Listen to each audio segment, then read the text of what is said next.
നിങ്ങൾക്ക് ഒരു 5 സെക്കൻഡ് റൂളിനെ പറ്റി അറിയാമോ?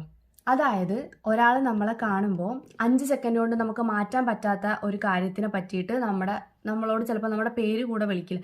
അതായത് നമ്മളോട് ദേഷ്യം ഉണ്ടായിട്ടല്ല, നമ്മുടെ മുഖത്തോട്ട് നോക്കുന്ന പാടെ അവർ ചോദിക്കുന്നത്, മുഖത്ത് നിറച്ച് കുരുവായല്ലോ, അല്ലെങ്കിൽ കറുത്തു പോയല്ലോ, അല്ലെങ്കിൽ എന്താണ് വണ്ണം കുറഞ്ഞ് മെലിഞ്ഞിരിക്കുന്നല്ലോ എന്ന കാര്യമായിരിക്കും.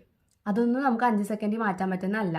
അതേസമയം നമ്മുടെ ഷോളൊന്ന് നീങ്ങിക്കിടക്കുമ്പോൾ, അല്ലെങ്കിൽ നമ്മുടെ ഡ്രസ്സിൻ്റെ ബട്ടണോ സിബോ അങ്ങനെ എന്തെങ്കിലും കാര്യങ്ങൾ, അല്ലെങ്കിൽ നമ്മുടെ ഹെയർ നോർമലിൽ നിന്നും വ്യത്യസ്തമായിട്ട്, ഇതൊക്കെ നമുക്ക് 5 സെക്കൻഡിൽ മാറ്റാൻ പറ്റുന്ന കാര്യങ്ങളാണ്. എൻ്റെ ലൈഫിൽ ഉണ്ടായിട്ടുണ്ടെന്ന് വെച്ചാൽ, ചില മനുഷ്യന്മാർ നമ്മളെ കാണുന്ന പാടെ അവർ നമ്മുടെ പേര് കാര്യങ്ങളൊന്നും വിളിക്കൂല. അത് എവിടെ വെച്ച് കണ്ടാലും, ചിലപ്പോൾ ഏതെങ്കിലും കടയിലായിരിക്കും, ചിലപ്പോൾ എന്തെങ്കിലും ഇവൻറ്റിന് വെച്ചായിരിക്കും. അങ്ങനെ കണ്ടാലും ആദ്യം നമ്മുടെ മുഖത്തോട്ട് നോക്കിയിട്ട്, അയ്യോ നിറച്ച് കുരുവായി പോയല്ലോ, അങ്ങനെ ആയിരിക്കും ചോദിക്കുന്നത്. അല്ലെങ്കിൽ മെലിഞ്ഞു പോയല്ലോ, പക്ഷെ ഇതിന് മുന്നേ കാണുമ്പോൾ ഇവർ ഈ മെലിഞ്ഞു പോയല്ലോ ചോദിക്കും. അപ്പം ഞാൻ നന്നായിരിക്കുമായിരുന്നു എന്നാണ് അവരുടെ ഇപ്പോഴത്തെ മെലിഞ്ഞു പോക്ക് കൊണ്ട് ഇതാക്കുന്നത്. അപ്പോൾ അങ്ങനത്തെ കുറേ ആൾക്കാരുണ്ട്. അപ്പോൾ ഇതിനെ പറ്റിയിട്ടുള്ള നിങ്ങളുടെ അഭിപ്രായം കമൻറ്റ് ചെയ്യും.